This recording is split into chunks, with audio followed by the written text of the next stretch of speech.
जय हिंद दोस्तों, मैं नवीन शर्मा आप सभी का स्वागत करता हूं। आशा करता हूं आप सब एकदम अच्छे, एकदम बेहतरीन हैं। सभी प्यारे बच्चे एक बार बताएंगे आप सब कैसे हैं।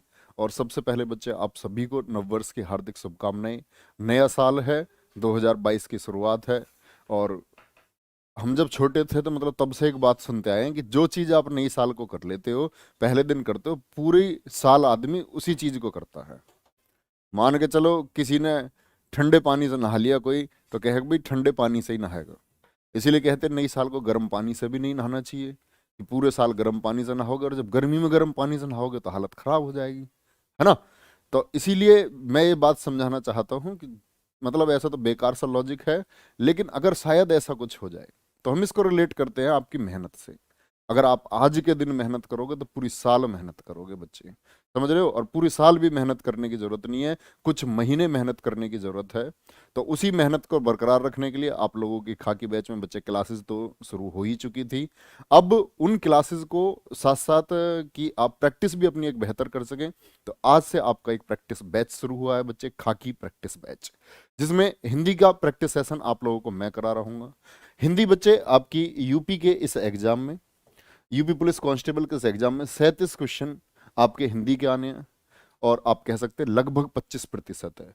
और बच्चे ये 37/37 का वादा मैं आपसे करता हूं कि जो बच्चे इस प्रैक्टिस सेशन से जुड़े रहेंगे, कुछ भी करने की आवश्यकता नहीं है बच्चे, प्रैक्टिस विद कॉन्सेप्ट होगी। कॉन्सेप्ट मैं आपको समझाऊंगा और इसी एक प्रैक्टिस सेट के जरिए मैं वादा करता हूं आप लोगों से, ठीक है। यूपीएसआई में बच्चों ने बहुत अच्छा किया, 40 क्वेश्चन में 38, 35, 36 स्कोर है, क्योंकि बच्चे वहाँ सिलेबस ब्रॉड है। लेकिन यूपी कांस्टेबल का हम तय कर सकते हैं 37/37। और इस एक चीज का वादा करता हूं, एग्जाम हॉल से जिस दिन बाहर निकलोगे तब इस चीज को महसूस करोगे कि हाँ भैया जी, आपका वादा सच था। और इतनी बेहतरीन प्रैक्टिस बच्चे करेंगे कि एग्जाम हॉल में परीक्षा आपको बेहद आसान लग रही होगी, बहुत ज्यादा आसान लग रही होगी। अब ज्यादा बात ना करते हुए अपने प्रैक्टिस सेशन को शुरू करते हैं। पहला क्वेश्चन आप लोगों के सामने है। पहला प्रश्न आप लोगों के सामने है, मामा जी, बिल्कुल पोल लगाओ, मामा जी घर आ रहे होंगे। मामा जी घर आ रहे होंगे, इसमें पूछ रहा है बच्चे कौन सा काल होगा। सामान्य भविष्यत काल है, सामान्य वर्तमान काल है, संदिग्ध वर्तमान काल है, या संभाव्य भविष्यत काल है। तो ठीक है, मामा जी घर आ रहे होंगे, तो इतनी बात का अंदाजा होता है कि भविष्य की बात है, आ रहे होंगे भविष्य में ही आएंगे। तो बच्चे आप लोगों ने आंसर किया संभाव्य भविष्यत काल, एकदम ठीक आंसर आप लोगों का, मैक्सिमम का आंसर ठीक है। तो ये जो भविष्यत काल है, यहां भविष्यत काल को समझो। भविष्य काल का मतलब से होता है जो इन फ्यूचर चीजें होंगी, भविष्य में जो चीजें होंगी। भविष्यत काल आपसे पूछे कितने प्रकार का होता है बच्चे, 3 प्रकार का होता है। कितने प्रकार बोलेंगे, 3 प्रकार का होता है। एक होता है आपका सामान्य भविष्य, क्या होता है, सामान्य भविष्यत काल, जिसमें है कि जैसे मैं आपसे शब्द बोलता हूं, वह घर जाएगा, वह घर जाएगा, ठीक है, ये बोल दिया हमने, वह घर जाएगा। और मैंने बोल दिया जैसे वाक्य एक, दीपक अखबार बेचेगा, क्या बोल दिया, दीपक अखबार बेचेगा, ठीक है। तो यहां बच्चे ये हुआ हमारा सामान्य, एकदम सामान्य सा हम कथन बता रहे हैं कि जो भविष्य में होगा। एक होता है आपका संभाव्य, जिसमें संभावना जताई जाती है, शायद कल मैं करोड़पति हो जाऊं, शायद मैं कल करोड़पति हो जाऊं, गागी से कोई मतलब नहीं है, हो जाऊं, इसका क्या मतलब हुआ। भविष्य में ऐसा हो सकता है, इसकी संभावना दर्शाई जा रही है, ठीक है। जैसे इसमें मैं एक वाक्य बोल दूं आपसे, शायद कल चोर पकड़ा जाए, शायद कल चोर पकड़ा जाए, शायद कल दीपक अखबार बेचे, ठीक है। और तीसरा होता है बच्चे, तीसरा होता है हेतु हेतु मदभूत, हेतु हेतु, ये तीसरा टाइप है। आज के बाद भविष्य काल में कभी भी कंफ्यूज नहीं होता है। हेतु हेतु मदभूत भविष्यत काल, इसमें क्या है, जब भी बच्चे आपको दिखे ना हेतु हेतु मदभूत है, तो इसको बोलते कंडीशनल वाक्य। कंडीशनल कैसे, इसमें एक शर्त होगी और एक वाक्य पर दूसरा वाक्य आश्रित होगा। जैसे यदि तुम आज मेहनत करोगे तो कल यूपी पुलिस में भर्ती हो जाओगे, यदि तुम आज मेहनत करोगे, आज मेहनत करोगे तो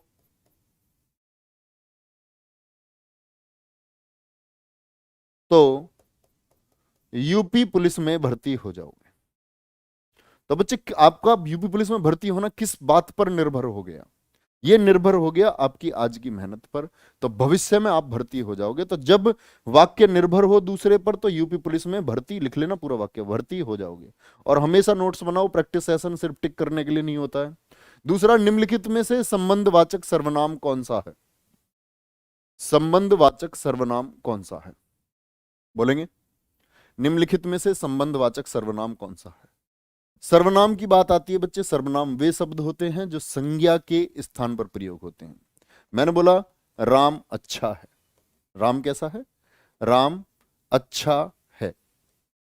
मैं बोल दूं वह अच्छा है, वह अच्छा है, यानी राम की जगह मैं वह शब्द का इस्तेमाल कर सकता हूं। राम एक संज्ञा शब्द है और वह क्या हो गया? एक सर्वनाम शब्द हो गया। क्या हो गया? सर्वनाम शब्द। बात पूछ रहा है संबंधवाचक सर्वनाम कौन सा है बच्चे? तो आप लोगों का आंसर आया जो। क्योंकि सर्वनाम के भेद, सर्वनाम कितने प्रकार का होता है? सर्वनाम 6 प्रकार का होता है। क्या बोलेंगे? देखो दो चीज है, सर्वनाम के भेद पूछे आपसे, भेद मतलब प्रकार तो 6। और जैसे अभी यूपीएसआई में क्वेश्चन पूछा गया कुल सर्वनाम की संख्या कितनी है, तो कुल सर्वनाम है भैया 11। कुल सर्वनाम 11 हैं और सर्वनाम के भेद हैं 6। कौन कौन से? एक पुरुषवाचक हो गया, जिसमें आपका एक होता है उत्तम पुरुषवाचक। उत्तम पुरुषवाचक यानी मैं और हम और उनकी कारक विभक्ति, मैं, मेरा, हमारा, हमारी। ठीक है। फिर होता है इसमें मध्यम। मध्यम में होते हैं तू, तुम, आप और उनकी कारक विभक्ति यानी तुम्हारा, आपकी, ये सभी। तीसरा होता है इसमें अन्य पुरुषवाचक, यह, वह, ये, वे। एक होता है आपका निश्चयवाचक, जिसको हम संकेतवाचक भी कहते हैं। निश्चयवाचक यह वह, जब एक निश्चित वस्तु की तरफ इशारा करेगा। एक होगा ए निश्चयवाचक। क्या होगा? ए निश्चयवाचक। ए निश्चयवाचक जिसमें वस्तु के बारे में निश्चित कुछ नहीं होगा। जैसे कोई आ रहा है, पता नहीं कौन आ रहा है ना? कोई आ रहा है, तो ये अनिश्चयवाचक हो गया। इसी में एक होता है आपका प्रश्नवाचक, जिसको प्रश्न पूछा जाता है, क्या, कैसे। ठीक है। एक होता है आपका संबंधवाचक, जो संबंध जोड़ता है, जो भी प्रश्न में पूछ रहा है, संबंधवाचक हो गया। ठीक है, ये बात आपको पता होनी चाहिए। और छठा होता है निजवाचक। ये बच्चे आपकी उंगलियों पर होने चाहिए। देखो निजवाचक में क्या होता है? निजी बात करेगा, खुद की। यह काम मैं खुद करूंगी, बर्तन मैं खुद मांजूंगी, मैं आप बाजार चली जाऊंगी, मैं आप उससे बात कर लूंगी, मैं खुद उसको निपटा दूंगी, मैं स्वयं ये चैप्टर क्लोज कर दूंगी। तो जब खुद की बात हो तो निजवाचक। संबंध क्या होता है? जो आया है सो जाएगा, जो का संबंध जोड़ दिया सो से। जिसकी लाठी उसकी भैंस, जिसकी उसकी, जिसकी उसकी, जैसा देश वैसा भेष, जैसा वैसा। तो जब संबंध जोड़ दे दो वाक्यों का, जो आया है सो जाएगा, तो इनको बोलते हैं बच्चे हम क्या? संबंधवाचक सर्वनाम। कोई दिक्कत? ठीक है, नेक्स्ट आगे चलेंगे। माला चित्र बनाती है, वाक्य में वाच्य कौन सा है? वाच्य। तो माला चित्र बनाती है बच्चे, माला की बात है, कृतर वाच्य हो जाएगा। क्या हो जाएगा? कृतर वाच्य, जिसमें कर्ता का बोध कराए। ठीक है। क्रिया किससे जुड़ी हुई हो? सीधे सीधे कर्ता से जुड़ी हुई है, तो कृतरवाचक हो जाता है। कर्मवाच्य में कर्म से, भाववाच्य से भाव से। कर्मवाच्य का एक बड़ा अच्छा उदाहरण देते हैं। रोगी को दवा दी गई, रोगी को दवा दी गई। तो देखो बात किसकी होगी? दवा की, कर्म की। कर्ता की बात नहीं है, कर्म की बात है। तो जब कर्म प्रधान हो जाएगा तो कर्मवाच्य। भाववाच्य में क्या आती है? कभी हम लोग कई बार पढ़ लेते हैं असमर्थ होना, नहीं, समर्थ भी आएगा इसमें और असमर्थता भी आएगी। समर्थता भी और असमर्थता भी आएगी। ये क्या कह रहे हैं भैया जी आप? ये मैं ऐसे कह रहा हूं, मुझसे हंसा जाता है, भाव आता है मुझसे हंसा जाता है। और एक वाक्य में बोल दूं, मुझसे रोया नहीं जाता, मुझसे रोया नहीं जाता, मुझसे चला नहीं जाता, मुझसे खाया नहीं जाता। तो भैया ये सभी क्या हैं? आप कहेंगे ये सभी हैं असमर्थ दर्शाते हैं। और बच्चे इंपॉर्टेंट बात है, किर्तर वाच्य में क्रिया सहकर्मक और अकर्मक दोनों होती है। इस पे बहुत क्वेश्चन पूछता है कि किर्तर वाच्य में स्टेटमेंट बना करके देता है क्रिया कैसी हो सकती है, आप कहेंगे सहकर्मक अकर्मक दोनों हो सकती है। कर्म वाच्य में क्रिया हमेशा सिर्फ और सिर्फ सहकर्मक रहेगी। भाववाच्य में क्रिया सिर्फ और सिर्फ अकर्मक हो सकती है। यानी किर्तर में तो दोनों तरह की क्रिया हो सकती है, सहकर्मक भी अकर्मक भी। बहुत सारे बच्चे ये नहीं जानते होंगे जी सहकर्मक क्या होता है, अकर्मक। तो बच्चे क्या लगा करके देख लेना, क्या लगा करके, क्या से अगर जवाब मिल जाए, क्या लगा करके अगर जवाब मिल जाए तो सहकर्मक हो जाएगी। जैसे मैं बोलूं रोहन सेब खा रहा है, अब खाना एक क्रिया है, आप कहेंगे क्या खा रहा है, आपका आंसर मिल गया सेब, यानी खाना एक सहकर्मक क्रिया है। मैं बोल दूं रोहन रो रहा है, आप बोलेंगे भैया जी क्या रो रहा है, तो क्या ये बोल दोगे आंसू रो रहा है? कौन से जवाब नहीं, क्या से, क्या रो रहा है बताओ? वह टहल रही है, क्या टहल रही है भैया, सड़क टहल रही है, पेड़ टहल रही है, नहीं। क्या से जवाब ना मिले तो अकर्मक, और क्या से जवाब मिल जाए तो सहकर्मक हो जाएगी। ठीक है, ये सहकर्मक और अकर्मक होती है। नेक्स्ट, राम बाजार से 4 किलो आटा लाया। राम बाजार से 4 किलो आटा लाया, आंसर करेंगे। विशेषण पूछ रहा है बच्चे, विशेषण। विशेषण मुख्यतः 4 प्रकार के होते हैं। विशेषण कितने प्रकार का होता है? 4 प्रकार का विशेषण होता है। चारों प्रकार आपके सामने लिखे हुए हैं, बड़ा आसान सा है। अनिश्चित परिमाणवाचक होता है। देखो पहले तो परिमाणवाचक को समझो। परिमाण, परिमाण होता है नाप या तोल। माप या तोल को बोलते हैं क्वांटिटी को परिमाण। माप तोल की जो चीजें होंगी वो परिमाणवाचक में जाती है। 4 किलो आटा लाया, आटा गिन करके नहीं आएगा, तोल करके आएगा पहली बात तो। और जब आप इसको तोल करके लाए हो तो ये कितना है, 4 किलो है, 4 किलो, तो निश्चित हो गया। जैसे मैं बोल देता वह बाजार से कुछ आटा लाया, कुछ आटा, आटा आप तोल कर तो लाएंगे, परिमाणवाचक तो होगा, लेकिन कुछ कुछ आटा कितना, तो ये अनिश्चित हो जाता, फिर क्या हो जाता, अनिश्चित हो जाता। ठीक है। सार्वनामिक विशेषण क्या होता है? कोई सर्वनाम शब्द है और उसके तुरंत बाद में एक संज्ञा शब्द आ गया, जैसे कि वह पक्षी उड़ रहा है, ये एक वाक्य देख लेते हैं, वह पक्षी उड़ रहा है। तो अगर सर्वनाम शब्द के बाद में संज्ञा शब्द हो तो सार्वनामिक विशेषण को दर्शाएगा। ठीक है। गुणवाचक में इन तीनों को छोड़ करके बाकी सारे गुणवाचक में चले जाते हैं। जैसे रंग हुआ, दोष हुआ, वह काला है, वह इमली खट्टी है, स्वाद हुए, अवस्था हुई, वह बूढ़ा है। ठीक है। आपका आकार हुए, वह चौकोर बगीचा है। ठीक है। वह तिकोनी सड़क है, वह टेढ़ी सड़क है। तो जितनी भी विशेषताएं हैं, ठीक है, और इसको क्या बोलेंगे कि ये गुणवाचक विशेषण हो गया।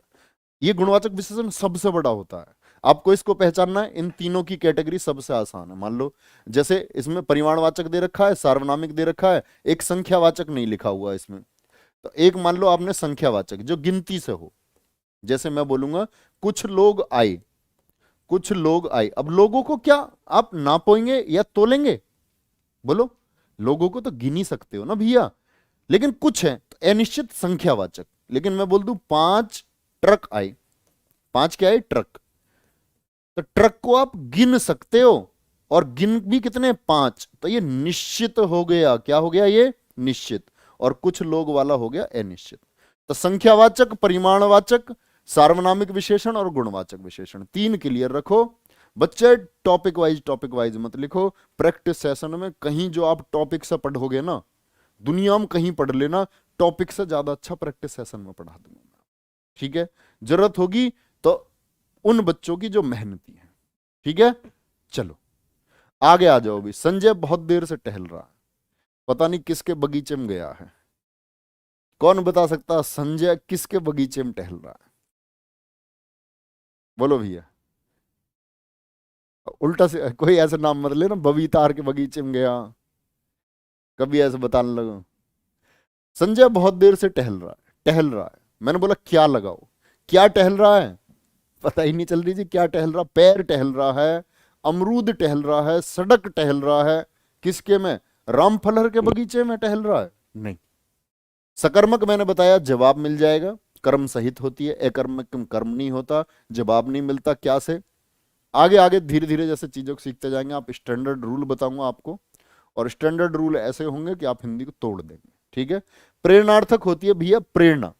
आप प्रेरणा किससे लेते हैं अपने जीवन में? मान के लो कुछ लोग स्वामी विवेकानंद जी से प्रेरणा लेते हैं, कुछ एपीजे अब्दुल कलाम जी से प्रेरणा लेते हैं। तो प्रेरणा दूसरे से ली जाती है। तो जब दूसरे से काम करा जाए, जैसे मालिक नौकर से सफाई करवाता है, तो देखो काम किससे करवाया जा रहा है? दूसरों से करवाया जा रहा है। और जब कोई भी कर्म या काम दूसरे व्यक्ति से करवाया जाए तो प्रेरणार्थक होगी। संयुक्त क्रिया क्या होती है भैया? संयुक्त क्रिया होती है जब दो क्रियाएं मिलकर के पूर्ण करें। क्या बोल रहे हैं जी? तो इसको देख सकते हैं आप, जैसे कि मैं बोलूं सीता स्कूल चली गई, सीता स्कूल चली गई, सकर्मक अकर्मक आपको समझा चुका हूं मैं भी। सीता स्कूल चली गई, और मेरी हिसाब से आज की क्लास में आप 10% हिंदी सीख जाओगे, 10-20 क्लास करोगे पूरी हिंदी सीख जाओगे। ठीक है। सीता स्कूल चली गई, चलना ये एक क्रिया हो गई भैया। और जाना की फॉर्म होती है ना, जैसा आप अंग्रेजी में पढ़ते हो गो वेंट गॉन, गया ये भी एक क्रिया है। तो दो क्रिया पूरी हो गई और इन्होंने एक एक अर्थ दिया। अब मान के चलो इसमें से चली चली लगा देता मैं, सीता स्कूल चली, ये क्या बात हुई भैया? पूरा वाक्य करो, सीता स्कूल चली गई। तो दो क्रियाएं मिलकर के एक एक अर्थ दें तो संयुक्त क्रिया होती है।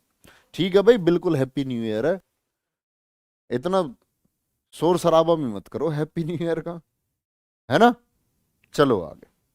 दीर्घायु हो किस प्रकार का विस्मयादि बोधक अव्यय है? मास्टर साहब बालक से लिखवाते हैं, पॉसिबल बॉय, ये हमारे यूपीएसआई का स्टूडेंट है और वही एग्जाम्पल है पुराना वाला। बहुत बढ़िया, हृदय में आपने उदाहरण भी संजो कर रख रखे हैं, बहुत अच्छी बात है। और धीरे धीरे आप यूट्यूब पे बच्चे, आप लोगों के नाम भी मुझे याद हो जाएंगे जो क्लास से रेगुलर जुड़े रहेंगे।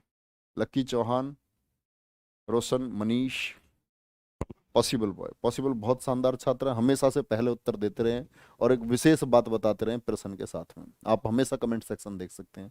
दीर्घायु हो, मैं आपसे बोलूं आपकी लंबी आयु, आप जन्मदिन पर बोल देते ना तुम जी 50,000 साल के हो, तुम 10,000 साल जिए, मतलब उसे कछुए से बड़ी आयु दे रहे हैं।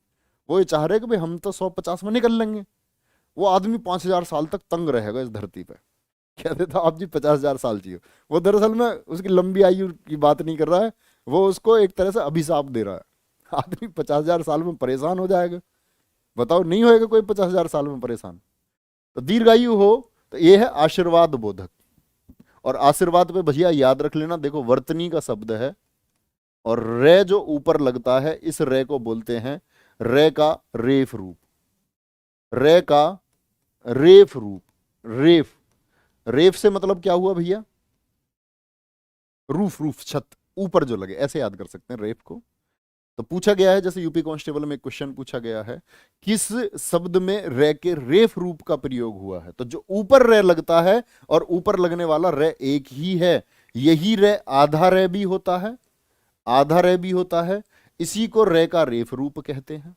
ठीक है, जैसे कर्म में होता है, कर्म में। और सबसे इंपॉर्टेंट बात है, बोला कहां जाता है? ये कभी भी स्वर से पहले नहीं बोला जाता, आ से पहले नहीं बोला जाएगा, ये हमेशा व्यंजन से पहले बोला जाता है।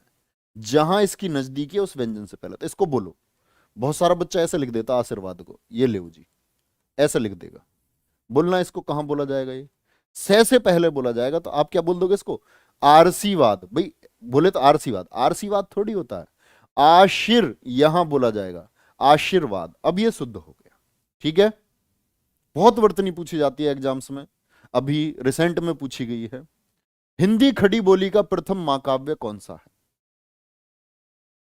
सर जी कैलाश पर्वत से लाए हूं भैया, बहुत ठंड है, प्लीज नीचे आ जाओ, मैं आपसे रिक्वेस्ट करता हूं। जम जाओगे नहीं तो सारे सारे अंग जम जाएंगे। हिंदी खड़ी बोली का प्रथम महाकाव्य कौन सा है? नीचे आ जाओ। साकेत, सामधेनी, हल्दी घाटी या प्रिय प्रवास? प्रिय प्रवास हिंदी खड़ी बोली का प्रथम महाकाव्य है। और बच्चे किसने, इसके राइटर कौन है? अब देखो, मैं आपको कुछ रचनाएं डेली करवाता रहूंगा तो आपका ये उद्देश्य बनता है, उत्तरदायित्व भी बनता है। अयोध्या सिंह उपाध्याय, और इन्हीं का सबटाइटल था हरि ओद। क्या बोलेंगे? अयोध्या सिंह उपाध्याय हरि ओद। ठीक है भैया जी।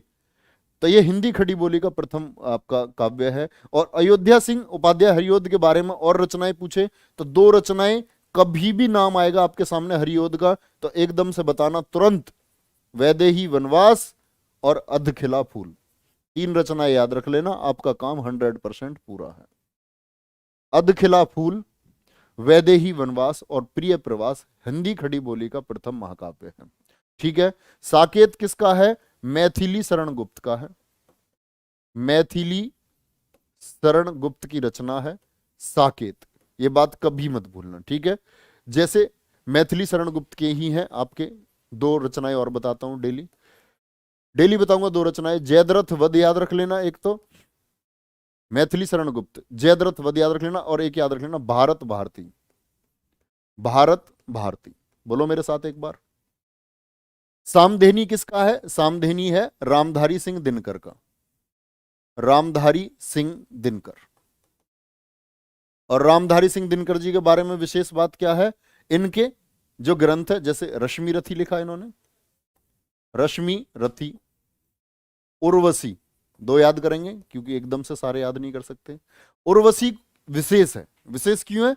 क्योंकि 1972 में ज्ञानपीठ, हिंदी का ज्ञानपीठ बोलते हैं, वैसे तो ज्ञानपीठ बोलना भी सही नहीं है हिंदी में, ज्ञानपीठ पुरस्कार मिला है। हल्दी घाटी किसका है जी? श्याम नारायण पांडे, बहुत इंपॉर्टेंट है, श्याम नारायण पांडे। श्याम नारायण पांडे जी की रचना है हल्दी घाटी। ठीक है। गुरुजी मैंने अभी तक हिंदी नहीं पढ़ी और मेरे समझ में नहीं आ रहा है, प्रिंस प्रतापगढ़ वाले कह रहे हैं। बच्चे मेहनत करोगे, उधर बैच में आपके लिए क्लासेस चली रही हैं तो उधर सीखो, है ना, और इधर प्रैक्टिस के लिए सीख जाओगे, वादा है। हिंदी इतनी आसान है, इसमें आप सबसे ज्यादा स्कोर करोगे।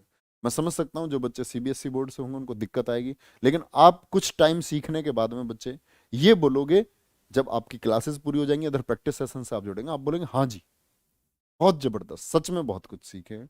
और जैसा बाकी बच्चे हिंदी मीडियम वाले कर रहे होंगे ऐसा ही आप भी कर रहे होंगे। मुझे चांद चाहिए किस विधा की कृति है? भैया उपन्यास है, सुरेंद्र वर्मा जी का बहुत प्रमुख उपन्यास है। प्रमुख क्यों कह रहे हो भैया जी इसको? क्योंकि इसको साहित्य अकादमी पुरस्कार मिल चुका है। क्या मिल चुका है? साहित्य अकादमी पुरस्कार। ये भी पुरस्कार भी बहुत पूछे जाते हैं हिंदी में, याद रख लेना। साहित्य अकादमी पुरस्कार मिल चुका है 1996 में, इसीलिए महत्वपूर्ण है ये उपन्यास। ठीक है। नेक्स्ट अगली बात पर चलते हैं। अगला क्वेश्चन है, आषाढ़ का एक दिन नामक नाटक के रचयिता कौन है? आषाढ़ का एक दिन, दीपक कश्यप अगली क्लास में जरूर बताएंगे बच्चे। ऐसे एक क्लास में थोड़ा थोड़ा सीखते रहो, ऐसे पता चले कि लगातार एक भी। जिन बच्चों को थ्योरी पार्ट समझना है बहुत अच्छे से, मेरी मैराथन पड़ी हुई है, आप लिख सकते हैं हिंदी नवीन सर 12 आवर मैराथन, 12 घंटे की हिंदी की मैराथन पड़ी हुई है। आपको बच्चे बहुत कुछ सीख सकते हैं। जो बच्चे मतलब बैच परचेज नहीं किया है, हिंदी जानना चाह रहे हैं, उधर से जानो, बहुत मन से उसको सीखो। घंटे 2 घंटे डेली कर लो, जरूरी नहीं है 12 घंटे करो। बहुत जबरदस्त रेस्पॉन्स है, आप लोगों को बहुत कुछ सिखा के जाएगी क्लास, मतलब मजबूत कर देगी। मोहन राकेश, क्या बोलोगे? आषाढ़ का एक दिन मोहन राकेश की रचना है। मोहन राकेश जी की बच्चे एक तो आधे अधूरे, कभी मत भूलना, बोलो मेरे साथ, आधे अधूरे, लहरों के राजहंस, लहरों के राजहंस, ठीक है, और आखिरी चट्टान तक, आखिरी चट्टान तक, आखिरी चट्टान तक, और साथ में अंधेरे बंद कमरे, अंधेरे बंद कमरे। ये रचना किसकी है? मोहन राकेश जी की रचना है। आधे अधूरे, लहरों के राजहंस, आखिरी चट्टान तक और अंधेरे बंद कमरे। ठीक है। लक्ष्मी नारायण मिश्र इतने महत्वपूर्ण नहीं है। जयशंकर प्रसाद जी की दो रचना याद कर लो, कामायनी, तितली, कंकाल। ऐसे तो बहुत सारी मैं आपको याद कराऊंगा। कामायनी और तितली, कामायनी और तितली। अच्छा, ऐसे कितने बच्चे हैं जो उस 12 घंटे की मैराथन को कर चुके हैं? ठीक है। कामायनी और तितली, सुरेंद्र वर्मा जी की बात करते हैं। सुरेंद्र वर्मा जी बहुत महत्वपूर्ण है। लक्ष्मी नारायण मिश्र जी की रचना जरूर याद रख लेना, सन्यासी। सन्यासी। और सन्यासी जो शब्द लिखा है ना, इसको अपनी कॉपी में एक साइड लिख लो, ये वर्तनी का शब्द है। हम क्या गलती करते हैं, सन्यासी लिखते टाइम हम लिख देते हैं सन्यासी, ऐसे होता होगा।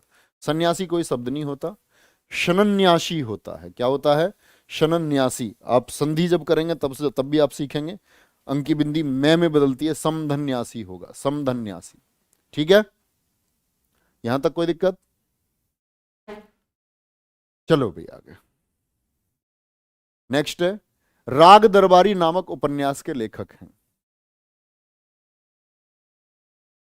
आगे बोलेंगे, राग दरबारी नामक उपन्यास के लेखक हैं।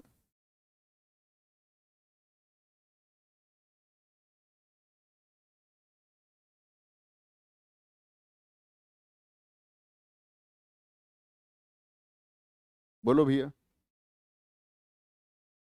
राग दरबारी किसका है, श्रीलाल शुक्ल जी का। किसका बोलेंगे, श्रीलाल शुक्ल जी का। निर्मल वर्मा महत्वपूर्ण लेखक नहीं है, विवेकी राय। नरेश मेहता बहुत महत्वपूर्ण लेखक है। डूबते मस्तूल, डूबते मस्तूल बहुत प्रमुख रचना है बच्चे। बोलने दो चीड़ को, बोलने दो चीड़ को। चीड़ का पेड़ हो गया ना, तो नरेश मेहता ने, मस्तूल वो होते हैं जैसे आपने देखा होगा पानी के जहाज चलते हुए, ना भी समझो जहाज पे तो नहीं होता, उस पर लकड़ी लग के पर्दा लगा रहता, देखा? जैसे pirates of the Caribbean movie वूवी वगैरह किसने देख रखी हो तो उसमें देखेंगे, है ना? यहां तक कोई दिक्कत? डूबते मस्तूल, बोलने दो चीड़ को, और बात आती है किसकी, जैसे अरण्या, जंगल को बोलते हैं अरण्या, तो ये इसके पर्यायवाची। नेक्स्ट है, कहा केकई ने सैक्रोध दूर हट, दूर अरि निर्बोध, उपयुक्त पंक्ति में कौन सा रस है? उपयुक्त पंक्ति में कौन सा रस है? मनीष माही जी, मैं आपकी बात पहुंचाऊंगा बच्चे, मैं हर क्लास में आपको एमसीक्यू प्रैक्टिस करा रहा हूं। बोलेंगे एक बार? तो गुस्से में कह रही है केकई सैक्रोध दूर हट, दूर अरि निर्बोध। और जब गुस्से की बात आए, क्रोध की बात आए, क्रोध जो स्थायी भाव है वो रौद्र रस का है। हंसने की, हास जो स्थायी भाव है वो आपका बात होगी हास्य। विवत्स रस में आएगी जुगुप्सा, जैसे कि कौए का, कोए, गिद्ध, गिद्ध किसी पशु के ऊपर बैठ के उसको नोच रहे हैं, मांस वांस जैसी चीजें आएंगी, घिन्न जैसी चीजें आएंगी, घृणा जैसी चीजें आएंगी, तो ये विवत्स रस होगा। वात्सल्य रस में वत्सल, बच्चे का, बच्चे के प्रति माता का प्रेम होता है, जैसे कह देगा यशोधरा पालना झुला रही हैं भगवान श्री कृष्ण को, है ना? राहुल यादव जी, अभी देखूंगा बच्चे मैं उसको, मैंने क्या टिक कर दिया उसमें, अभी देखूंगा। चरण कमल बंदो, बंदो हरिराई, चरण कमल बंदो हरिराई, इसमें कौन सा अलंकार है? कौन सा अलंकार है? एप्लीकेशन बच्चे डाउनलोड नहीं हो रहा, उसका लिंक मिल जाएगा, बिल्कुल डाउनलोड हो जाएगा, घबराने की जरूरत ही नहीं है। चरण कमल, देखो उत्प्रेक्षा तो सीधी सी पहचान है, मानो मनुहु जानो जनु, कहीं भी दिखे मानो, मनुहु, जानो और जनहु, ये जहां आ जाए वहीं उत्प्रेक्षा है। मानो कोई अप्सरा आ रही है, मानो कोई अप्सरा जा रही है, मान लो बस, अप्सरा तो वैसे भी आने जाने से रही, है ना? अनुप्रास क्या है? अनुप्रास में एक ही वर्ण की आवृत्ति बार बार होती है। चंदुक चाचा ने चंदुक चाची को चांदी की चम्मच से चटनी चटाई, चई चे चई चे चई चे, है ना? खड़क सिंह खड़कने से खड़कते हैं खिड़कियां, फिर खिड़कियों खड़कने से क्यों नहीं खड़कता खड़क सिंह, खे ही खे, लगातार एक ही आता रहे। ठीक है, रघुपति राघव राजा राम, तो ये अनुप्रास हो जाता है। अब बात करें चरण कमल बंदो हरिराई, रूपक वाले सबका आंसर ठीक है। तो बच्चे जब उपमेय और उपमान को एक कर दिया जाए, सही परिभाषा क्या है? उपमेय और उपमान में कोई अंतर ना हो, उपमेय और उपमान को एक कर दिया जाए, एक। क्या बात बोलेंगे? एक। उपमान क्या होता है भैया जी? ये उपमान जो आप कह रहे हैं, इस उपमान का क्या अर्थ है? उपमान होता है भैया जिससे तुलना हो, जिससे तुलना होती है, और उपमेय होता है जिसकी तुलना होती है। तो चरण कमल बंदो हरिराई भगवान श्री कृष्ण के चरणों की बात कर रहा है। ठीक है, उनके जो चरण, ऐसा नहीं कह रहा चरण कमल जैसे हैं, कमल को चरण के बराबर कर दिया, एक जैसे कर दिया दोनों को। ये कह दूं जैसे मैं आप सबसे बोलूं, भैया आपका चांद सा मुखड़ा है, चांद सा मुखड़ा है। कुछ ऐसे होंगे जो दिन में भी अंधेरे के जैसे लगते होंगे, वे भी इस टाइम खुश हो रहे होंगे। चांद सा मुखड़ा। तो देखो मैं कंपैरिजन कर रहा हूं मुखड़े का किससे, चांद से, और यहां मैंने सा लगा दिया, सा, तो ये तुलना हुई, क्या हुई, तुलना। लेकिन मैं कह दूं चांद का टुकड़ा, चांद सा टुकड़ा, या मैं बोल दूं चांद मुखड़ा, मैंने दोनों को एक कर दिया, ये तो भैया चांद मुखड़ा है। तो जब दोनों को एक कर दिया, उपमेय और उपमान को एक कर दिया, मुखड़े की तुलना कर रहा था मैं चांद से, यहां तो जिससे तुलना हो ये उपमान था चांद, और मुखड़ा क्या था, उपमेय था। तो भैया रूपक अलंकार में दोनों को एक कर दिया जाता, एक, लेकिन उपमा में अलग अलग रखते हैं, अलग अलग। जैसे मैं कह दूं सागर सा, सागर सा गंभीर हृदय, हृदय बोलते हैं इसको, सही शब्द होता है हृदय। सागर सा गंभीर हृदय, बोलो एक बार। तो सा का मतलब क्या है, अब मैं हृदय की, हृदय को मैं कंपैरिजन कर रहा हूं किससे, सागर से, उपमेय उपमान, ठीक है। सा वाचक शब्द है, धीरे धीरे जानोगे आप वाचक शब्द क्या होता है, ठीक है। नेक्स्ट आगे चलेंगे। रघुकुल रीति सदा चली आई, प्राण जाई पर बचन न जाई। इन पंक्तियों में किस छंद का प्रयोग हुआ है, कौन सा छंद है, बोलो एक बार। हाँ बच्चे कमेंट सेक्शन में मिल जाएगा आपको ऐप का लिंक, आप वहां से कर सकते हैं। सुल्तानपुर से है कोई, सुल्तानपुर से है कोई, सुल्तानपुर से भैया ये सब बता दो, कोई हो सुल्तानपुर से, इस सब मिल लो जाके। यार समझो जैसे रेहड़ी वाला नहीं रहता कोई, आवाज मारे चले जाओ, घिया ले लो, तोरी ले लो, आलू ले लो, टमाटर ले लो, बार बार उसी को बोलेगा, तो सब इतनी देर से ऐसे ही लिख रहा हूं। सुल्तानपुर से है कोई, बता दो भैया कोई हो तो ऐसा। तो देखो छंद का बच्चे कैसे पहचान करते हैं, हमेशा मात्रा गिनते हैं, मात्रा कैसे। अब देखो मैं आपको एक तरीका बता रहा हूं, जो छोटी मात्रा होती है, छोटी, अब तो आप वर्णमाला पढ़ चुके होंगे हिंदी में, छोटी के लिए एक गिनते हैं, और जो बड़ी मात्रा होती हैं उनके लिए दो गिनते हैं, दो को बोलते हैं गुरु, क्या बोलते हैं इसको, गुरु, और ये होता है लघु। तो आ जाएंगे, एक के लिए एक, छोटी मात्रा तो एक, छोटी मात्रा तो एक, एक के लिए एक, बड़ी मात्रा, बड़ी मात्रा या ऐसे भी बोल सकते हैं जो सीधे हाथ की तरफ है उसको दो गिनेंगे, एस बना देते हैं उसको। छोटी मात्रा तो एक, एक के लिए एक, बड़ी मात्रा सीधे हाथ की तरफ है, बड़ा आ है, दो, ये च के लिए एक, और ले पर छोटी ई की मात्रा तो छोटी मात्रा के लिए एक, बड़ी मात्रा होती सीधे हाथ तरफ होती, दो गिन देंगे।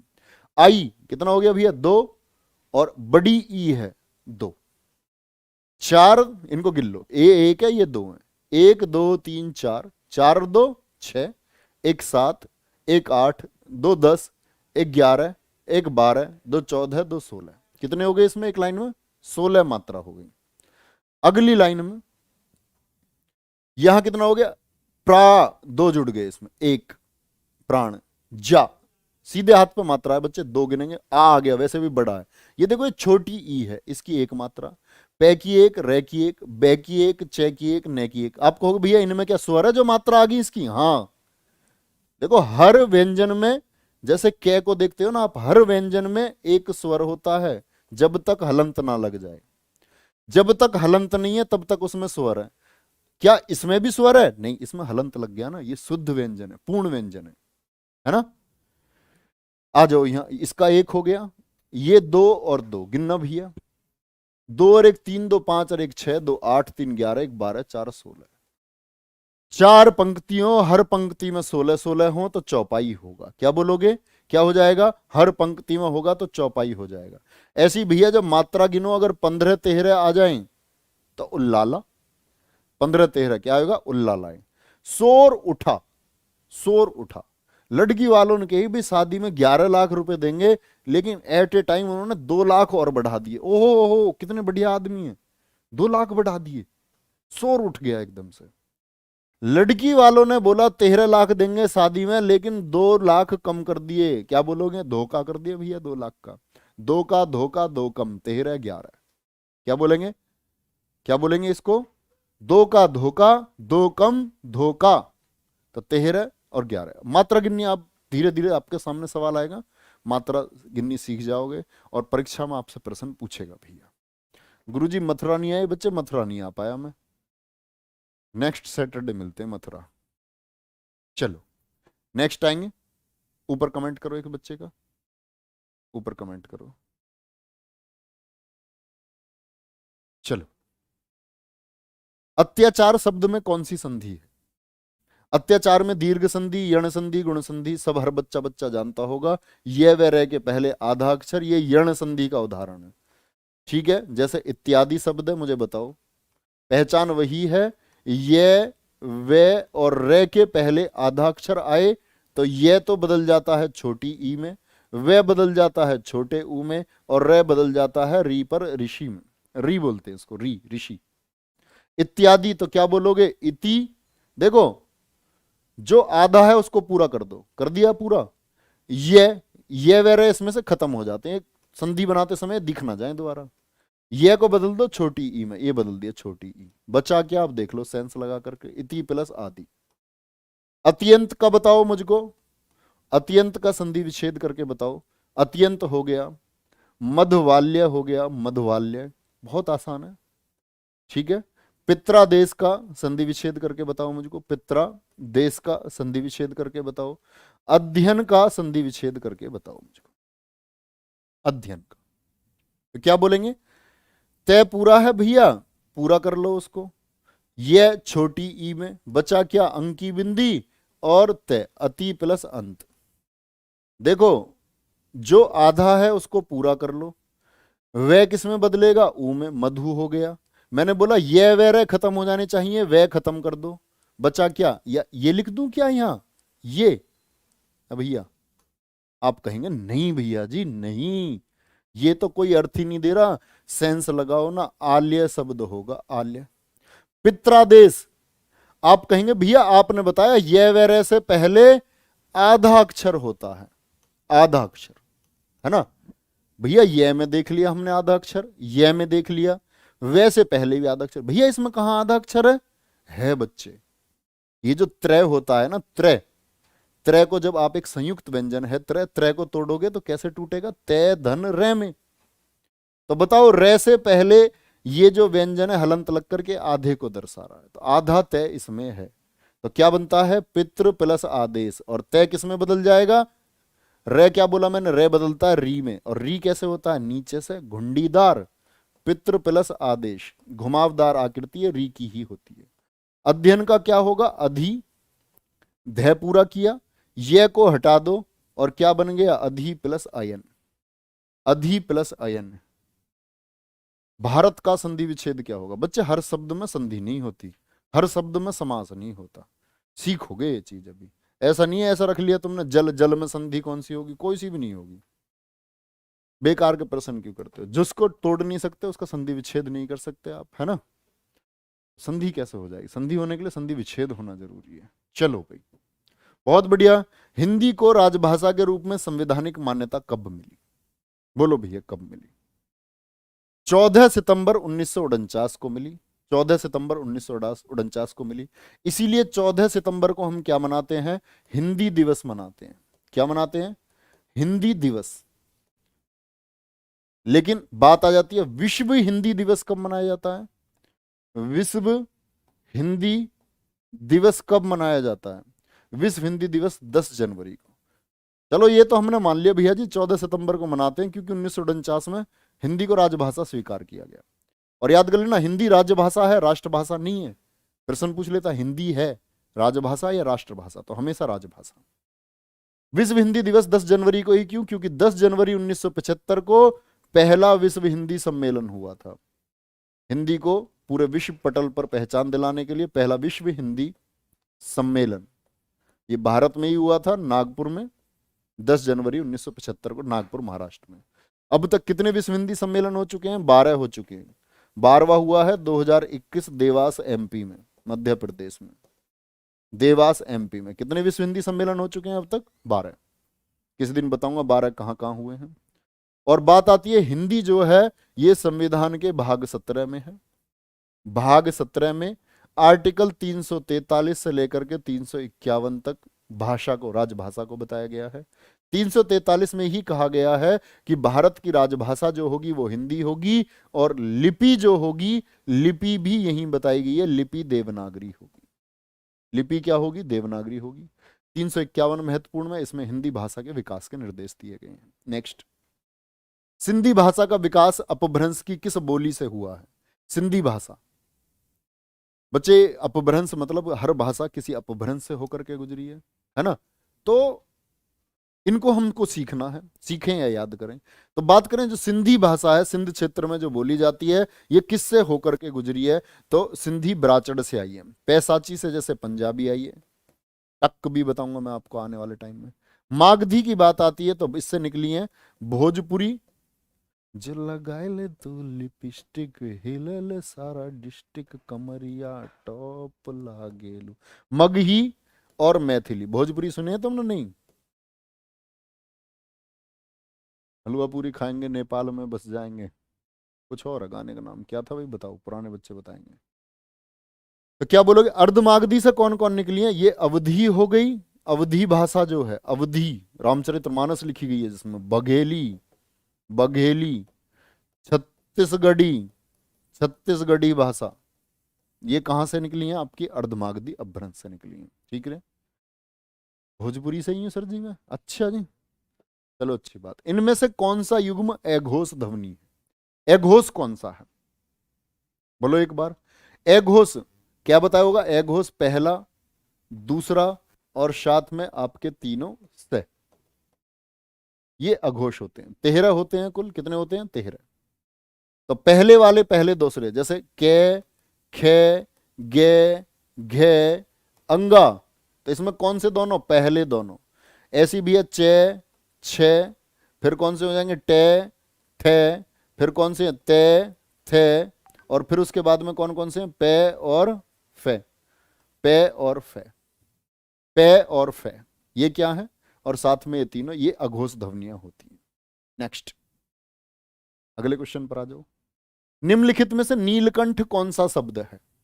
नीलकंठ ये रूढ़ शब्द है, यौगिक है, या योग रूढ़ है? ये पूरा एक चैप्टर हो गया। तो बच्चे कैसे डिसाइड कर सकते हैं आप रूढ़ शब्द क्या होता है? रूढ़ वो होगा बच्चे जिसमें संधि ना हो सके, जिसमें कोई समास ना हो सके, जिस पर कोई उपसर्ग, उपसर्ग शब्द के पहले लगता है, उपसर्ग ना लगा हो, जिसमें कोई प्रत्यय ना लगा हो। ये चारों चीज नहीं होती हैं रूढ़ शब्द में।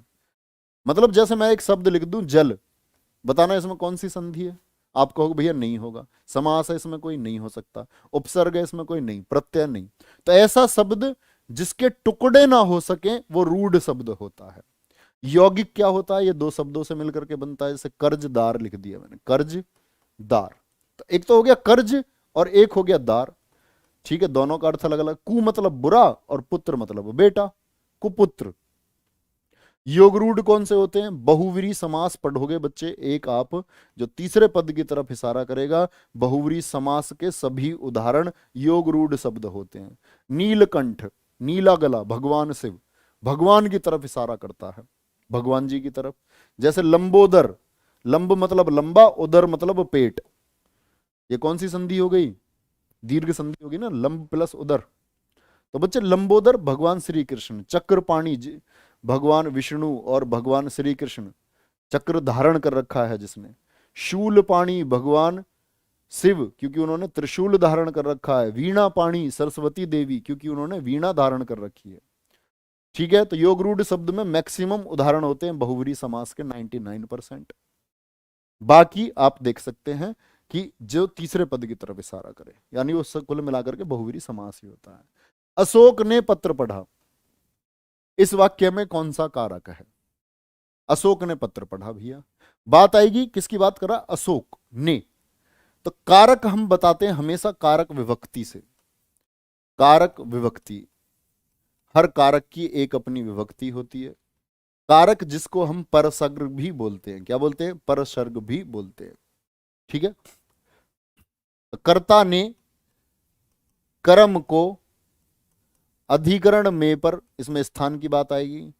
बहुत जगह बच्चे मैं आपको सामने ऐसे क्वेश्चन लेकर के आऊंगा, आपको आसान लगेगा देखने में और आप वहां गलत होंगे। जस्ट कॉमन चीजें पढ़ोगे तो फ्लॉप हो जाओगे और बच्चे आपसे आगे निकल जाएंगे। अभी मैं आपको जस्ट कॉमन चीजें बस ऐसे बेस बनाऊंगा मैं आपका, धीरे धीरे आप आसान से आपको कठिन प्रश्नों की तरफ लेकर के चलेंगे। ठीक है। कर्म को करण में होता है करण के द्वारा, करण मतलब से, के द्वारा, जैसे चाकू से फल काटा, चाकू के द्वारा, इस से का अर्थ होता है के द्वारा। तो क्या बोलेंगे, अशोक ने पत्र पढ़ा यानी कर्ता हो गया, ने विभक्ति है। नेक्स्ट, इनमें से कौन सा शब्द पुल्लिंग है? पुल्लिंग शब्द कौन सा है? पुल्लिंग शब्द कौन सा है? पुल्लिंग भैया हमेशा वाक्य प्रयोग करके देखना। जैसे मैं बोलूं घर बड़ा है, घर कैसे बोलोगे, बड़ी है बड़ा है, घर बड़ा है, तो ये पुल्लिंग हो गया। ठीक है। और जैसे मकान ऊंचा है, या बोलोगे मकान ऊंची है, ऐसे वाक्य प्रयोग। डिबिया पड़ी है, स्त्रीलिंग हो गया। दाता का स्त्रीलिंग होता है, दाता तो पुल्लिंग है, ता का त्री बना दो, त्री, तो वो स्त्रीलिंग हो जाता है ना।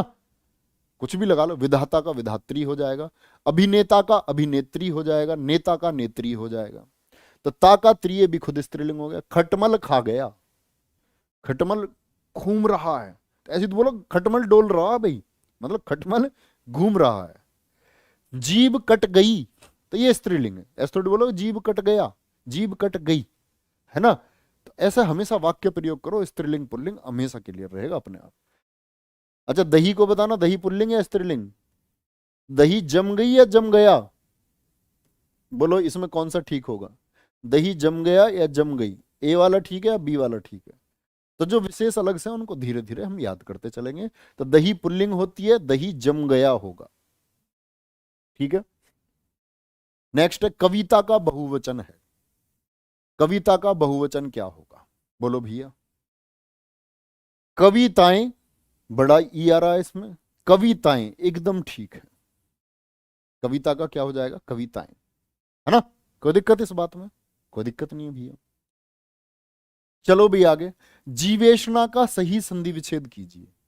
जीवेशना का देखते ही आप जानते हैं भैया, दो मात्रा, तो ये तो वृद्धि संधि हो गई। क्या हो गई, वृद्धि संधि।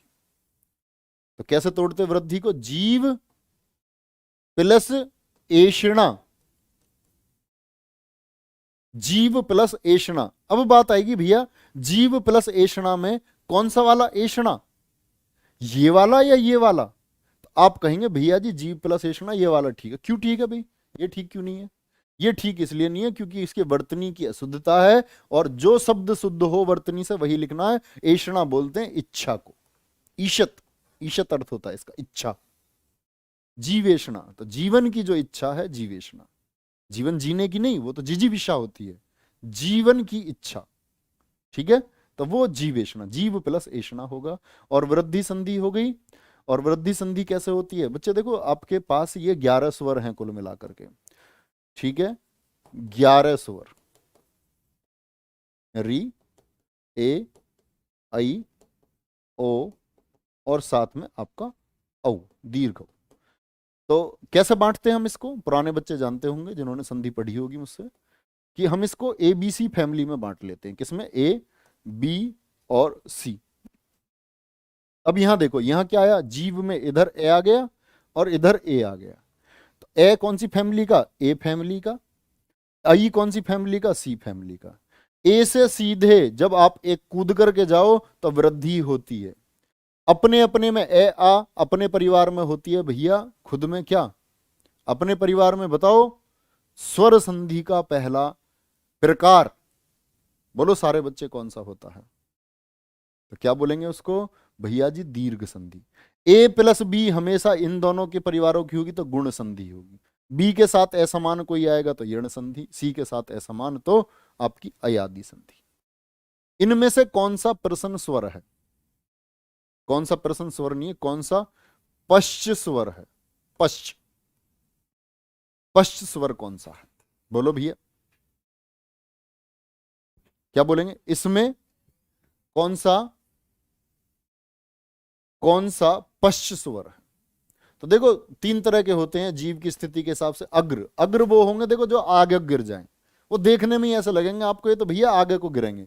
ई, ई को यहां से जमीन पर खड़े कर लो निकाल के, बड़ी सी ई सोच लो, ये कहां को लुढ़केगी, पीछे को लुढ़केगी, आगे को लुढ़केगी। दीर्घ ई में भी ऐसी बनावट है, नीचे से आगे को लुढ़क जाएगी, खड़ी करोगे इसे तो, ठीक है। ए आगे कोई लुढ़केगा, पीछे नहीं जा सकता भैया। दीर्घ ऐ नीचे से झुकाव है, तो ये अग्र हो गए। एक होता है मध्य, और मध्य स्वर को ही कई बार पूछा जाता है उदासीन स्वर कौन सा है। उदासीन स्वर कौन सा है, तो वो सिर्फ एकमात्र है ए। ए एक उदासीन स्वर है, बाकी सारे के सारे हैं आपके पश्च स्वर।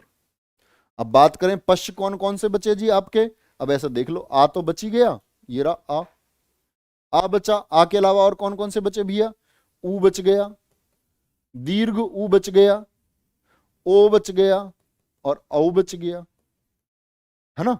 ये क्या हो गए आपके, ये सारे के सारे हो गए आपके पश्च स्वर, जो जीभ के पिछले हिस्से से बोले जाए। नेक्स्ट, मैं आदर सहित नमस्कार करता हूं, वाक्य का शुद्ध रूप क्या होगा। आदर सहित नमस्कार करता हूं, मैं नमस्कार आदर सहित करता हूं, सादर मैं प्रणाम करता हूं, मैं आदरपूर्ण नमस्कार करता हूं, मैं सादर नमस्कार करता हूं। सादर मतलब शय का मतलब होता है हिंदी में सहित, मैं आदर सहित नमस्कार करता हूं। बात समझ रहे हैं। चलो, तो इसमें क्या गलती थी, आदरपूर्ण कोई शब्द नहीं होता। सादर में अब पहले बच्चे हमेशा आपका किसको लेकर के जाओगे, कर्ता को लेकर के जाओगे। मैं नमस्कार आदर सहित करता हूं, ये तो गलत ही लग रहा है आपको ही, ठीक है। आदर सहित ऐसे अलग अलग नहीं लिखते हैं, जिनके लिए शब्द सादर है तो सादर का प्रयोग करेंगे। जैसे मैं बोलूं मैं आपको सादर नमस्कार करता हूं। चलो आगे, हर्ष शब्द का विलोम शब्द क्या है। हर्ष शब्द का विलोम, पहले तो आपको हर्ष का मतलब पता होना चाहिए। हर्ष बोलते हैं बच्चे सुख को, इसको बोलते हैं सुख को बोलते हैं हर्ष, इसमें विसर्ग भी लगा लेना। और सुख के पर्यायवाची क्या है, सुख का आमोद होता है, आमोद, वो आमोद में है, वो प्रमोद में है, प्रमोद भी सुख को बोलते हैं, वो आह्लाद की स्थिति में है, आह्लाद की स्थिति में। ये भी क्या हो गया आपका, सुख को बोलेंगे, वह उल्लास में है, उल्लास मना रहा, उल्लास पूर्वक उसने कथन दिया, मतलब सुख है। तो सुख का उल्टा तो दुख होगा, तो खुशी तो हो नहीं सकता, हर्ष हो नहीं सकता। नीरव की बात आती है, नीरव क्या है, नीरव बोलते हैं शब्द रहित को, ऐसी कोई चीज जो शब्द रहित हो। मैं आपसे कुछ बोलूं, अब देखो मैंने ये हाथ हिलाई, लेकिन आपको ये नहीं पता चलोगा उस टाइम में क्या बोलूं। तो मैं जब वाक्य आपको बता रहा हूं, क्या समझ रहे हो, इशारों से, जो शब्द जिसमें ना हो, जो शब्द रहित होता है उसको नीरव कहते हैं, तो ये भी नहीं होगा। विषाद बोलते हैं दुख को, दुख के बच्चे, दुख वेदना को भी कहा जाता है, व्यथा को भी कहा जाता है, पीड़ा को भी कहा जाता है, पीड़ा, संताप को भी कहा जाता है, संताप, दुख संताप हरो। सुनिए ना आरती, नहीं सुनिए, चलो। हाँ ऐसा लगता है वॉइस चली गई है, तो वो मैं बता रहा था शब्द रहित। आगे चलो, नेक्स्ट, जो समाचार भेजता हो उसके लिए एक शब्द का प्रयोग होगा, जो समाचार भेजता है। जैसा आप लगातार न्यूज चैनल देखते होंगे, तो क्या बोलते हैं, संवाददाता राकेश मोहन लखनऊ से, तो ये संवाददाता होता है जो समाचार भेजता है। सूचक सूचना भेजता है, प्रेषक होता है जो पत्र भेजता है, क्या करता है, पत्र भेजता है। सूचक सूचना देता है, दूत क्या करता है, सूचना लेकर के जाता है, ठीक है। नेक्स्ट, निम्नलिखित में से कौन सा देशज शब्द है। शब्द बच्चे देशज शब्द होते हैं, विदेशज शब्द होते हैं। विदेशज जो हमने विदेशियों से लिए, जैसे हमने लिया आपका, बात करेंगे स्कूल, ये अंग्रेजी का शब्द है, तो हमने अंग्रेजी से ले लिया। पुर्तगाली से हमने ले लिया आल्पिन। देशज वो हैं जो हमने देश में ही बनाए, अपने तरीके से हमने कह दी। हाँ भाई लोटा कहाँ पड़ा, लोटा, लोटा कहाँ पड़ा है, तो लोटा क्या है, देश में उत्पन्न, मतलब देसी भाषा में जो बोल दिया वो है खिड़की। क्या है, खिड़की। कालीन नहीं बच्चे, कालीन आप आगे जानोगे, उर्दू फारसी का शब्द है। रेल ये अंग्रेजी का शब्द है, रेल माने रेलगाड़ी नहीं होती, रेल माने होती है पटरी, अंग्रेजी का शब्द है बच्चे, अंग्रेजी का, रेल बता रहे हो। मित्र ये त्रय वाले जो होते हैं तत्सम भाषा का शब्द है। तत्सम मतलब जिनमें संयुक्त व्यंजन आ जाए ना, त्रय आ जाए, छह छत्री आ जाए, ज्ञ गानी आ जाए, जिसको ज्ञानी बोलते, ज्ञानी होता है हालांकि वो ज्ञानी, तो तत्सम संस्कृत से आया है वो, देशज नहीं। देशज मतलब उल्टा सीधा बना लिया। नेक्स्ट है, निम्नलिखित इनमें से मोक्ष का पर्यायवाची शब्द कौन सा है। मोक्ष का, मोक्ष का नहीं, रेल को नहीं बोल सकते आप, ट्रेन को बोल सकते हो, ट्रेन को लोहपथगामिनी कह सकते हो, ट्रेन को। रेल को कैसे बोल दोगे? रेल तो भैया पटरी को बोलते हैं, उसको रेलगाड़ी इसलिए बोलते हैं क्योंकि पटरी पर चलने वाली गाड़ी है वो, है ना। ऐसा थोड़ी रेल, तो रेल ट्रेन को नहीं कहते। चलो, निर्वाण, उन्हें मोक्ष प्राप्त हो गया, निर्माण प्राप्त हो गया, वो परम पद को प्राप्त हो गए, परम पद को प्राप्त हो गए। महावीर स्वामी जी केवलिन कहलाए क्योंकि उन्होंने केवल्य प्राप्त किया अपने शरीर को, मतलब निर्वाण हो गया, आपका परम पद हो गया, और इसी में बोलेंगे आप केवल्य हो गया, केवल्य, वो सदगति को प्राप्त हो गए। रानी लक्ष्मीबाई युद्ध करते हुए सदगति को प्राप्त हुई, ठीक है। तो ये सभी मोक्ष के पर्यायवाची, किसके? मोक्ष के। उन्हें मोक्ष मतलब मर जाना, शहीद हो जाना, ऐसे उदाहरण। एक तो दोष था ही, उस पर दूसरा दोष लग जाना का सही कहावत होगी। एक तो दोष पहले से ही था, एक और दोष लग जाना। तो अधजल गगरी छलकत जाए, क्या ये होगा? नहीं। जिसको ज्ञान तो हो कम और दिखावा ऐसे करे, ज्ञान कम दिखावा ज्यादा। जैसे कोई कोई मास्टर होता, ये मैंने पढ़ाया था और ये आ गया, ये मैंने तो बताया ही था तुम्हें उस दिन, बताया नहीं तो पेपर में नहीं आ गया था, है ना। ऐसे ड्रामा जो कोई करता है, जैसे कि कभी कभी कोई प्रश्न उसका आ गया, उसको वो, तो क्या बोलेंगे? एक तो करेला दूजे नीम चढ़े। कुछ ऐसे टीचर होते हैं, दूसरे टीचर बुराई करने लग जाते हैं, और वो क्या है, वो कुछ भी नहीं है, कुछ भी नहीं है। कुछ दिन बाद पता चली उसको भूल गए लोग, जिसकी वो बुराई कर रहा था उसके पास ही सब पढ़ने जा रहे हैं। एक करेला दूजा नीम चढ़ा, करेला भैया और दूसरा नीम, तो एक तो दोष है ही, दूसरा कड़वा ही कड़वा। हाथ कंगन को आरसी, क्या? प्रत्यक्ष को प्रमाण की आवश्यकता नहीं, प्रत्यक्ष को प्रमाण की आवश्यकता नहीं होती। अब आंखों से आपने कोई चीज देख ली, उसके लिए प्रमाण मांगो क्या? प्रत्यक्ष को प्रमाण की आवश्यकता नहीं। जो खुद देखा उसको आप विश्वास करेंगे, आवश्यकता नहीं, ठीक है। छोटा मुंह बड़ी बात, इसका मतलब होता है अपेक्षा के विपरीत।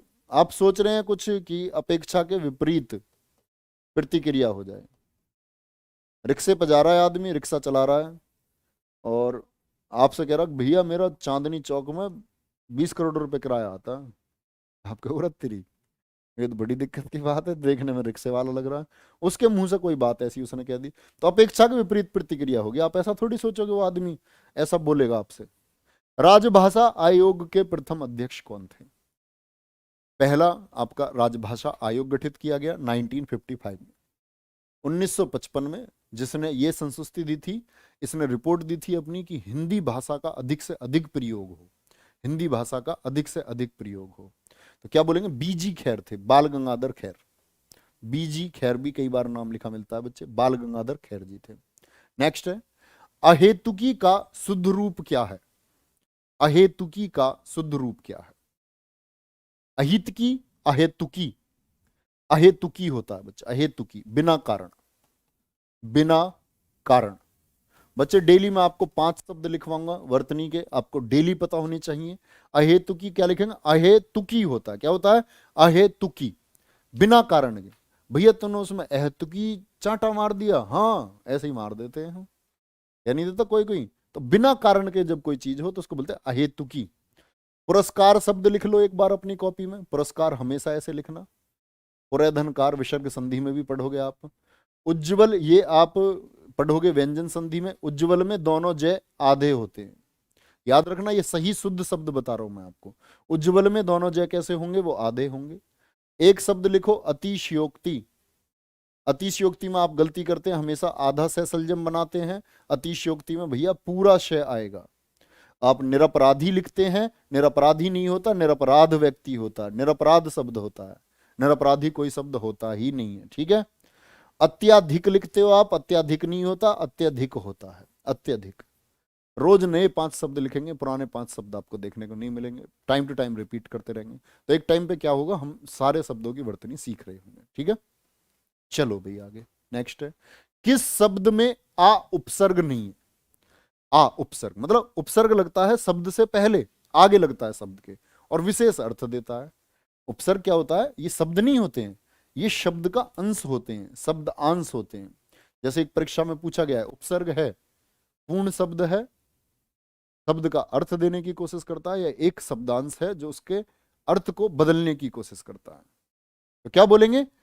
आदरणीय, भाई उपसर्ग हटा दो, क्या दर्निया शब्द में थोड़ी लगा होगा, गलत बात है ना। आकर्षक में कर्षण में लगता है, गमन में आ लग गया, जन्म में आ लग गया, ठीक है, कोई दिक्कत है। नेक्स्ट, जो शीघ्र ही किसी बात या युक्ति को सोच ले, तुरंत एकदम से उसका दिमाग काम कर जाए, तो सहमति, व्युत्पन्नमति, प्रत्युत्पन्नमति या सम्मति। तो क्या बोलोगे हमेशा? प्रतिपन्नमति, प्रत्युत्पन्नमति। और यण संधि का बहुत अच्छा उदाहरण है, प्रीति प्लस उत्पन्न प्लस मति। यण संधि का देखो यहां से तोड़ लेंगे, प्रीति प्लस उत्पन्न, यह खत्म हो जाएगा, प्लस मति। याद रखना, ऐसे शब्द ध्यान से देखा करो। यण संधि का बेस्ट एग्जांपल है जो एकदम से सीख ले। इनमें से कृष्ण भक्त कवि कौन सा नहीं है जिसने कृष्ण जी के ऊपर रचनाएं नहीं लिखी? कृष्ण जी के ऊपर रचनाएं, सूरदास, रसखान, कृष्णदास या तुलसीदास? तुलसीदास जी ने भैया राम जी के ऊपर लिखी है, और मैंने आपको जीएस के प्रैक्टिस सेट में भी बता दिया इनकी रचनाएं। रामलला नेचू, वैराग्य संदीपनी जैसी रचनाएं, ठीक है, रामचरितमानस जैसी रचनाएं, इन्होंने श्री राम के ऊपर सबसे ज्यादा लिखा है। सूरदास की 3 रचनाएं याद रख लेना, सूर नाम से ही है, सूर सागर, सूर सारावली, सूर सारावली और साहित्य लहरी, साहित्य लहरी, तीनों रचना याद रख लेना। चलो नेक्स्ट है, साधु आ रहे हैं, वाक्य में साधु का वचन निर्धारित करो। ये साधु शब्द क्या है? ये एक वचन है, वाक्य के हिसाब से बताना है, वाक्य में साधु क्या है? साधु आ रहे हैं, तो साधु आ रहा है नहीं कह रहा है, और बच्चे साधु आ रहे हैं, यहां बिंदी आती है हमेशा, है बहुवचन, वो मिस कर दिया है प्रिंटिंग में। तो एक वचन नहीं है, बहुवचन होगा। क्या बोलोगे? बहुवचन होगा, बहुवचन। ए वाले सब गलत है। साधु क्या है? बहुवचन है। वाक्य के अनुसार बताओ, साधु आ रहे हैं, ठीक है, साधु आ रहे हैं, तो बहुवचन होगा। नेक्स्ट है, अपने हाथ से स्वयं काम करो, वाक्य का शुद्ध रूप क्या होगा? क्वेश्चन खत्म होने के बाद सर क्वेश्चन नंबर 1 देख लेना, ऊपर कमेंट दिखाना बच्चे का। क्वेश्चन नंबर 1 राहुल यादव जी कह रहे हैं, बच्चे जरूर देखूंगा मैं अभी, तुरंत तुरंत। अगर मैंने कुछ गलत टिक कर दिया तो मैं भी देखूंगा। क्वेश्चन नंबर 1 जरूर देखेंगे। आप सब भी वेट कर लोगे बच्चे, अगर कुछ गलत हो गया होगा तो सुधार ले। अगर कभी कुछ टिक हो जाए तो उसको आप ऐसे मान लिया करो, मानवीय गलती। मानवीय गलती बोलते हैं, ह्यूमन मिस्टेक, वो हो जाती है। उसके लिए मैं क्षमा चाहूंगा अगर कभी भी कोई ऐसी गलती होती है। मैं हमेशा कभी आपको लगे कि कहीं कुछ चैप्टर में गलत है, तो मैं खुद ही देखता हूँ, है ना। तो मैं उस चीज को आपके हमेशा कमेंट सेक्शन में पिन में जवाब मिल जाएगा, वो ऊपर ही कमेंट मिल जाएगा, आप हमेशा देख लेना कभी भी कोई डाउट हो। अपना काम स्वयं करो, ये क्या होता है? इसका सही अर्थ होता है, ईश्वरचंद्र विद्यासागर जी का कथन है, अपना काम मनुष्य को स्वयं करना चाहिए। अपना काम स्वयं करो, उसको किसी के भरोसे मत दो। आकृति शब्द का समभिन्नार्थक क्या है? सम प्लस भिन्न प्लस अर्थक, ठीक है। समान होना चाहिए, अभिन्न होना चाहिए, अभिन्न मतलब उससे अलग ना हो, और वही अर्थ दे। आकृति, बहुत सारे बच्चे इसको चित्र कर देते हैं, वहीं गलती जाती है। आकृति कैसी है? मतलब बनावट होता है बच्चे, स्ट्रक्चर होता है आकृति, ठीक है। फिगर स्ट्रक्चर को बोलते हैं, जीरो फिगर मत समझ लेना वैसे, फिगर मतलब स्ट्रक्चर। अब देख लेते हैं बच्चा, एक क्वेश्चन नंबर 1 की कह रहा है, बिल्कुल गलती हो सकती है, क्यों नहीं हो सकती? पहले क्वेश्चन को देख लेते हैं। मामा जी घर आ रहे होंगे, बच्चे इसमें संदिग्ध आप कैसे कह सकते हो? संदिग्ध वर्तमान काल होगा, वर्तमान की तो बात ही नहीं है ना। मामा जी घर आ रहे होंगे, अगर आज की बात करें, जैसे हम आज में ही बोलते हैं शायद मामा जी घर आ रहे होंगे, हो सकता है भाई। देखो फिर से रिपीट करता हूं, भविष्यत काल की बात करें 3 प्रकार है, वह घर जाएगा, सिंपल वाक्य होता है। फिर बात आती है, मैंने बताया आपको संभाव्य में संभावना, शायद कल, तो इसमें मैं बोलूं शायद कल मामा जी घर आए, बच्चे का कहना एकदम ठीक है, उसकी बात समझेंगे। शायद मामा जी कल घर आए, मामा जी कल घर आए, तो ये तो भविष्य की बात हुई। वो अभी से रिलेट करके देखा बच्चे ने, मामा जी घर आ रहे होंगे, तो क्या ये संदिग्ध अवस्था आज की नहीं होगी? आज भी तो आ रहे होंगे, क्या बोलेंगे? ऐसा भी तो बोल सकता, आज भी आ रहे होंगे, है ना। मामा जी घर आ रहे होंगे, मामा जी घर शायद आएंगे, वो भविष्य की बात है, वो संभाव्य भविष्य हो जाएगा। तो आपका कहना एकदम ठीक है राहुल जी, इस बात को बोल रहे थे राहुल, एक बच्चे कमेंट आ रहा था, है ना। तो क्या बोलेंगे इसको? बिल्कुल ठीक होंगे। होंगे, होंगे से मतलब नहीं है बच्चे, होंगे ऐसा नहीं है गा गीगे भविष्य में जाएंगे, वर्तमान में भी होते हैं। उस बच्चे की बात समझे। कल मैं आपके सामने एक क्वेश्चन लेकर के आऊंगा जैसे मैं दोनों में विभेद कर सकूं आपसे, है ना। तो इस बात में बिल्कुल घबराने की जरूरत नहीं, एकदम ठीक बताया उस बच्चे ने, सी संदिग्ध वर्तमान काल हम इसको चुन सकते हैं, लेकिन संदिग्ध वर्तमान काल होगा। एक बार आप लोग स्कोर बताएंगे, आप लोगों का स्कोर कितना होगा। एक बार सभी प्यारे बच्चे स्कोर बताएंगे कि आप लोगों का स्कोर कितना होगा। स्कोर बोलेंगे बच्चे एक बार, सारे प्यारे बच्चे एक बार स्कोर बोलेंगे। कल लेकर के आता हूं मैं आपके लिए 2 क्वेश्चन लेकर के आता हूं ऐसे। 28, 30, 25, 27 बहुत बढ़िया। 32 कुछ बच्चों की अभी शुरुआत है तो वो 20 के करीब स्कोर कर रहे हैं बच्चे, बहुत ऊपर स्कोर लेके जाएंगे, ठीक है। डेली जुड़े रहेंगे। क्लास कैसी रही आप लोग कमेंट सेक्शन में जरूर बताएंगे, और हमेशा आपके लिए जो कमेंट्स है बच्चे हमारे लिए बहुत उपयोगी है। हमेशा अपनी सलाह देते रहिए और बहुत अच्छे से अपनी पढ़ाई को करते रहिए। ये प्रैक्टिस सेट वो होगा बच्चे, वहाँ ऐप में जो कुछ भी आप सीख रहे हैं, ऐप नहीं भी ले रखा है तो भी उन बच्चों के लिए रामबाण ये प्रैक्टिस सेट होगा। लेकिन बात है निरंतर जुड़े रहने की। तो मिलते हैं कल, ठीक है, इसी टाइम पर। डेली आपका प्रैक्टिस सेट इतने ही बजे होगा, सुबह 9 बजे से, ठीक है। बहुत मेहनत करेंगे मिल करके। ओके, बाय बाय, जय हिंद, जय भारत।